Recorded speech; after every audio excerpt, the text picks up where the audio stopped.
अगर आप भी अपनी डायबिटीज से परेशान हो चुके हो, ब्लड शुगर हमेशा हाई ही रहती है चाहे इतना सा ही खाओ, तो आप क्या कर रहे हो, अब एक गलती कर जाते हो। जो आपका सीक्वेंस है खाने का, एक तो वो गलत हो जाता है और एक ट्रिक आपको बताने वाली हूँ। साथ में ही 1 चम्मच आपको पानी में मिलाना है और खाना खाने से पहले ले लेना है। जिंदगी में आपकी ब्लड शुगर कभी नहीं बढ़ेगी। और साथ में ही अपना सीक्वेंस चेंज कर लीजिए थोड़ा सा खाने का। ये नहीं कि आप गलत खा रहे हैं, आपका सीक्वेंस गलत है खाने का, वो समझ लीजिए। और साथ में ही बेड पे लेटे लेटे एक एक्सरसाइज आपको बताने वाली हूँ, जिससे अगर आपको लगे अभी आप फंक्शन या पार्टी में ज़्यादा खाकर आ भी गए हैं तो भी आप अपने ब्लड शुगर लेवल को कंट्रोल में रख सकते हैं बिना किसी दवाई के, गोली के, सिर्फ एक्सरसाइज से ही। और जो ट्रिक आपको बताने वाली हूँ उसको फॉलो करके। तो चलिए शुरू करते हैं इस वीडियो को। हेलो फ्रेंड्स, मैं सुमन चौहान, सर्टिफाइड डाइटिशियन, न्यूट्रिशनिस्ट, आपकी फिटनेस ट्रेनर। मेरे चैनल देसी इलाज में आपका स्वागत है। देखो फ्रेंड्स, डायबिटीज एक ऐसी कंडीशन है, आप ठीक है उसको कंट्रोल में रख रहे हो दवाई खा खा के, लेकिन उसके चलते जो ब्लड शुगर है वो कहीं ना कहीं आपकी बॉडी में इकट्ठा हो रहा होता है। ठीक है, वो आपके ब्लड से निकल जाता है एक गोली खाने के बाद, लेकिन वो कहीं ना कहीं आपको बीमारियां दे ही रहा होता है। यानी आंखों में प्रॉब्लम आनी शुरू हो जाती है, आपके पैरों में झंझनाहट की समस्या होनी शुरू हो जाती है। और आपने देखा होगा कि बहुत सारी बीमारियां डायबिटीज से रिलेटेड होती है। आपके ऑर्गन्स खराब होना शुरू हो जाते हैं। आपको लगता है कि आप कंट्रोल में कर रहे हैं, लेकिन कहीं ना कहीं आपकी बॉडी में इन्फ्लामेशन चलती रहती है। अगर ये बिल्कुल नेचुरल तरीके से आपने मेंटेन नहीं किया, तो आपको करना क्या है, मैं जो ट्रिक बताने वाली हूँ वो समझ लीजिए। देखिए, आपका रूटीन जो होता है खाने का, थोड़ा सा उसको ठीक कर लीजिए, सीक्वेंस में कर लीजिए। सबसे पहले क्या खाना है, उसके बाद क्या खाना है। और अगर आप मीठा भी खाना चाहते हो तो वो भी आप खा सकते हो और आपकी ब्लड शुगर नहीं बढ़ेगी। इस चीज का ध्यान रखना है। खाना खाने से पहले 1 चम्मच आपको पानी में मिलाकर ले लेना है शुरू के टाइम। अगर आप ये करते हो तो ब्लड शुगर आपकी बिल्कुल भी नहीं बढ़ेगी। तो पहले मैं आपको सीक्वेंस बताऊंगी आपके खाने का क्या होना चाहिए, उसके बाद एक्सरसाइज बताऊंगी और लास्ट में आपको बताऊंगी कि वो 1 चम्मच क्या है जिसको आप पानी में मिला के खाना खाने से पहले ले सकते हो। आपकी ब्लड शुगर कभी नहीं बढ़ेगी। सीक्वेंस ये होना चाहिए आपके खाने का कि जैसे रोटी चावल घर में बने हैं, सब्जी बनी है, उसको डायरेक्ट लेके नहीं बैठना है। तो आपकी ब्लड शुगर बढ़ेगी बढ़ेगी, चाहे आप आधी रोटी भी खाओ, क्योंकि उसमें कार्बोहाइड्रेट होता है बहुत ज्यादा। जो दाल आपने बनाई उसमें भी कार्बोहाइड्रेट होता है, कुछ भी ऐसी सब्जी सब में कार्बोहाइड्रेट होता है, तो आपकी कार्बोहाइड्रेट रेज हो जाती है चाहे आपने आधी रोटी क्यों ना खाई हो। तो आपको फाइबर लेना है सबसे पहले। फाइबर जो हमारी कच्ची सब्जियों में होता है, सैलेड में होता है, तो उसमें एक तो जो पानी होता है उसकी क्वांटिटी ज्यादा होती है, विटामिन मिनरल्स भी होते हैं, और फाइबर कंटेंट ज्यादा होने की वजह से वो फाइबर जो होता है आपकी ब्लड शुगर लेवल को स्पाइक नहीं होने देता। यानी बॉडी को लगता है कि कुछ और चीज आ गई है हमारे डाइजेशन के लिए, उसको हमें डाइजेस्ट करना चाहिए, और उसके अंदर जो कार्बोहाइड्रेट की क्वांटिटी होती है बहुत कम होती है, और फाइबर कंटेंट ज्यादा होने की वजह से आपका ग्लूकोज स्पाइक नहीं होता। तो सबसे पहले अपनी जो खाने की प्लेट है उसमें आपको कच्ची सब्जियां खानी ही खानी है। वो कुछ भी हो सकती है। अगर कच्ची सब्जियां आप नहीं खा सकते तो आप सब्जियों को स्टीम कर लीजिए, बिना नमक मिलाए, बिना कोई ऑयल मिलाए, और चाहे तो उसके ऊपर से आप ऑलिव ऑयल 1 चम्मच डाल सकते हो। ऊपर से डाल के खाना है, पकाना नहीं है। इस तरीके से आप सब्जियां खाएंगे 1 बाउल भर के, तो आपकी ब्लड शुगर लेवल कभी स्पाइक होगी ही नहीं। बिना गोली के उसको कंट्रोल में रख सकते हो। दूसरी चीज ये है, कुछ भी प्रोटीन की क्वांटिटी आपको खाने में रखनी ही रखनी है। इस सैलेड के बाद आपको थोड़ा सा प्रोटीन लेना ही लेना है। कभी कभार वो पनीर का टुकड़ा हो सकता है, जितनी एक माचिस होती है ना, माचिस आपने देखी होगी, उतना आप पनीर ले सकते हैं। चाहे तो आप जो स्प्राउट होते हैं वो ले सकते हैं, काले चने होते हैं उबले हुए थोड़े से, वो भी ले सकते हैं। उसमें फाइबर भी होता है, प्रोटीन भी अच्छी मात्रा में होता है। जो बेस्ट आपको प्रोटीन लगे वो आप ले सकते हैं थोड़ी मात्रा में। सैलेड खाने के बाद आपका प्रोटीन हो गया। अगर आपके पास प्रोटीन नहीं है तो आप एक काम करना, आंवला आपके घर में होते हैं, आप 1 आंवले को क्रश कर लीजिए और उसको चम्मच से चबा चबा के खा लीजिए। इससे ब्लड शुगर कभी आपकी स्पाइक नहीं होगी, अगर प्रोटीन आपके पास उस टाइम पे नहीं है। नहीं तो आप उबली हुई छिलके वाली दाल भी आप ले सकते हैं, उसमें भी बहुत अच्छी मात्रा में प्रोटीन होता है, लेकिन रोटी खाने से पहले। अब आपके पास ऑप्शन बचता है, आपने थोड़ा सा प्रोटीन भी खा लिया, फाइबर कंटेंट भी ले लिया सैलेड की फॉर्म में, अब बिल्कुल फ्री हैं। अब आपका ब्लड शुगर लेवल स्पाइक नहीं होगा, क्योंकि बहुत सारी चीजें आपने डाइजेशन के लिए शरीर को दे दी हैं। अब आप रोटी सब्जी जो भी खाना चाहते हो वो आसानी से खा सकते हैं। और लास्ट में अगर आप डिजर्ट लेना चाहते हैं, मीठा लेना चाहते हैं कम मात्रा में, उसको भी ले सकते हैं, इंजॉय कर सकते हैं। आपकी ब्लड शुगर लेवल स्पाइक नहीं होगी, लेकिन एक बैलेंस में। ये नहीं कि 4 रसगुल्ले एकदम से खा जाओ कि अब मैं बिल्कुल फ्री हूँ। एक बैलेंस में आपको लेना है। इससे आप हर चीज़ को एंजॉय भी कर पाएंगे और आपकी ब्लड शुगर लेवल स्पाइक भी नहीं होगी। तो ये सीक्वेंस हो गया। अब आपको बताती हूँ बेड पे लेटे लेटे या बैठे हैं कौन सी एक्सरसाइज है जो कि आपको करनी है। अगर बाई चांस आपने 2 रसगुल्ले आप खाकर आ गए हैं किसी फंक्शन में, किसी पार्टी से, तो आपको आते ही क्या करना है जिससे आपकी ब्लड शुगर लेवल स्पाइक ना हो। तो सबसे पहले लेटे लेटे बता देती हूँ कैसे करनी है।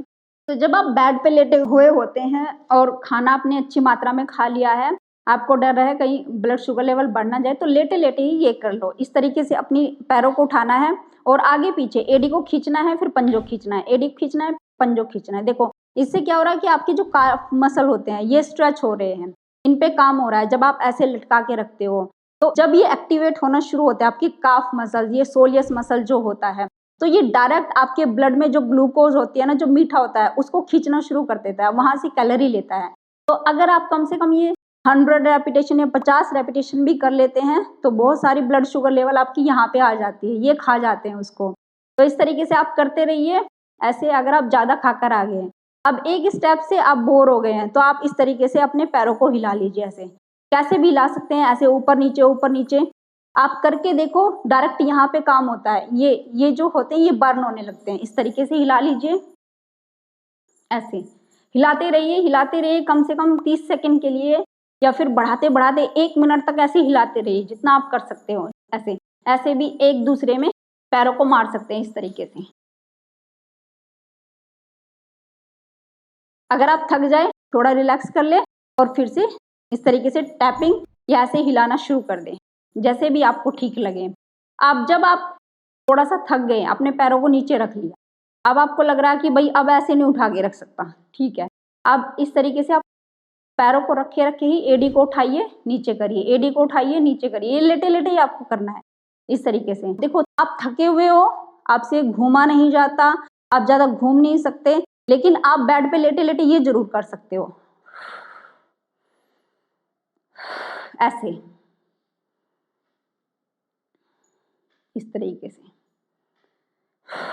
कम से कम 1 मिनट के लिए अगर आप कर लेते हो तो बहुत सारी जो ब्लड ग्लूकोज है आपकी यहाँ पे आ जाएगी। ये वाले मसल्स को खाने वाले हैं और आपकी ब्लड ग्लूकोज स्पाइक नहीं होगी, जिससे आपको प्रॉब्लम नहीं होगी।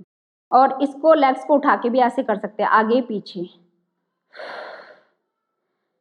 ऐसे भी कर सकते हैं। तो ये तो हो गई लेट के करने वाली एक्सरसाइज, और इनको इस तरीके से मिलाना है, खोलना है ऐसे।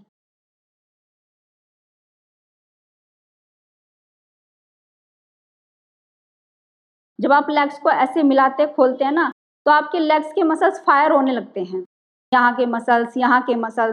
तो इसका मतलब ये समझ लीजिए जो ब्लड ग्लूकोज आपकी बढ़ी हुई है ना, वो आपकी कंट्रोल में आनी शुरू हो जाएगी। कम से कम 3-4 मिनट के लिए इसको करते रहो लेट के, इस तरीके से जो आपको स्टेप बताए उनको करते रहना है। अब मान लिया आप टीवी के पास बैठे हो, चेयर पे बैठे हो या ऑफिस में बैठे हो, तब क्या करें, तब के लिए बता रही हूँ। अगर आप ऑफिस में बैठे हैं या अपना टीवी देख रहे हैं तो लेग्स को हिला लीजिए। बहुत सारे लोग ऐसी, उनको आदत भी होती थी इस तरीके से लेग्स को हिलाते रहते थे ऐसे कर करके। तो कुछ लोग ये बोल देते थे कि यार ये बहुत गंदी आदत है। ये गंदी आदत नहीं, ये बहुत अच्छी आदत है। जिन लोगों को ऐसे लेग्स हिलाने की आदत है ना, ऐसे कुछ लोग ऐसे करते रहते हैं, तो ये बहुत अच्छी आदत है, इसलिए क्योंकि जो आपकी लेग्स होती है उनमें ब्लड का सर्कुलेशन सही होता रहता है, अच्छे से फ्लो होता रहता है और उनको हार्ट से रिलेटेड प्रॉब्लम भी नहीं आती। अब हम बात करें ब्लड शुगर लेवल की, तो ये आपके बर्न होने चाहिए। अगर ये एक्टिवेट हो जाते हैं, खाना मांग रहे होते हैं, तो ये डायरेक्ट आपके ब्लड से ग्लूकोज खींच रहे होते हैं। तो सबसे पहले लेग्स को हिला लो ऐसे।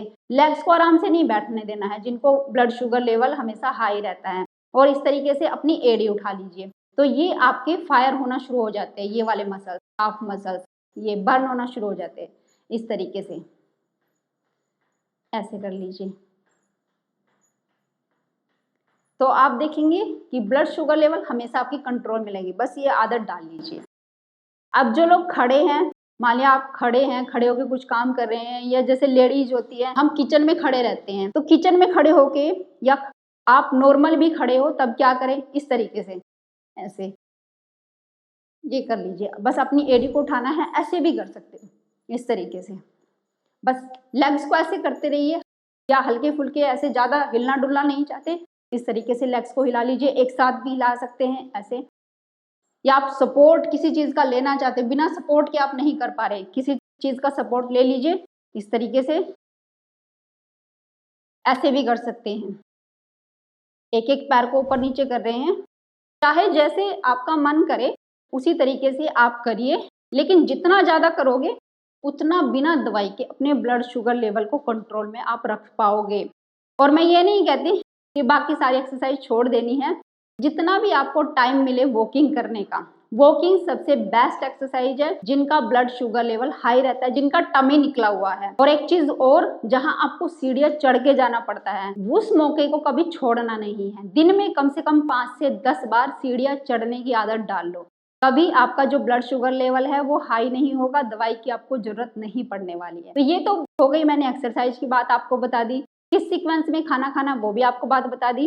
अब अगर फिर भी ऐसा हो गया कि किसी पार्टी में आप चले गए, वहां पे जबरदस्ती लोगों ने आपको खिला दिया, तो उससे पहले आपको क्या करना है, अपने पास आपको एप्पल साइडर विनेगर रखना है। ये घर में भी कोई ऐसी पार्टी है जहाँ पे आप सीक्वेंस भूल जाते हो, तो एप्पल साइडर विनेगर का 1 चम्मच आधा गिलास पानी में डालना है, अच्छे से मिलाना है और सिप सिप करके पी जाना है खाना खाने से तुरंत पहले ये काम आपको करना है। ऐसे नहीं कि आधा घंटे पहले पी लिया, तुरंत पहले। अब आप ये कहेंगे कि मेरे पास एप्पल साइडर विनेगर नहीं हो तो क्या करूं? लेमन अगर हो आसपास तो आधा नींबू निचोड़िए पानी में और उसको पी लीजिए तुरंत पहले। अब आप कहेंगे लेमन मुझे सूट नहीं करता तो मैं क्या करूं? तो फिर आपको एक काम करना है, आंवले लेकर आ जाने, जो फ्रेश आंवले होते हैं, एक आंवला क्रश करना है, उसको अच्छे से निचोड़ देना है किसी कपड़े में डाल करके। उसका जो जूस होता है 1 या 2 आंवले का, जितना आपको सूट आता है, आधा गिलास पानी में मिलाना है और एक स्ट्रो की मदद से या ऐसे ही सिप सिप करके पी जाना है। आप देखेंगे कि आपका ब्लड शुगर लेवल कभी नहीं बढ़ेगा अगर आप खाना खाने से पहले ये काम करते हैं। लेकिन जैसे कि वही चीज़ है कि रोज रोज फॉलो नहीं कर पाएंगे। 3 टाइम आप खाना खाते हैं तो 3 टाइम फिर से आपको 1 चम्मच लेना पड़ेगा, तो इसके लिए सीक्वेंस जरूरी है। जो सीक्वेंस मैंने आपको बताया कि पहले आपको सैलेड खाना है, फिर जो भी पनीर आपके पास हो जिसमें पनीर की क्वांटिटी ज़्यादा होती है वो पनीर खाना है, और उसके बाद रोटी चावल खाना है। उसके बाद अगर मिठाई खाना चाहते हो तो थोड़ी सी क्वांटिटी में आप मिठाई भी ले सकते हो। इस तरीके से आप खाते हो तो ब्लड शुगर लेवल स्पाइक नहीं होगा। और हाँ, कभी रसगुल्ला खाने का मन हो ना तो 1 चम्मच एप्पल साइडर विनेगर डाल के पानी में पी लो, उसके बाद रसगुल्ला आप आसानी से खा सकते हैं। उम्मीद है सारी चीजें आपको बहुत अच्छी लगी होंगी, आप इनको फॉलो भी करेंगे और अपने आप को फिट एंड हेल्दी बनाएंगे। आज इतना ही। वीडियो अगर पसंद आई है लाइक करना, शेयर करना। अगर आप मेरे चैनल पे नए हैं, चैनल को सब्सक्राइब कर लीजिए। तो फिर मिलती है नेक्स्ट वीडियो में, तब तक के लिए बाय, टेक केयर।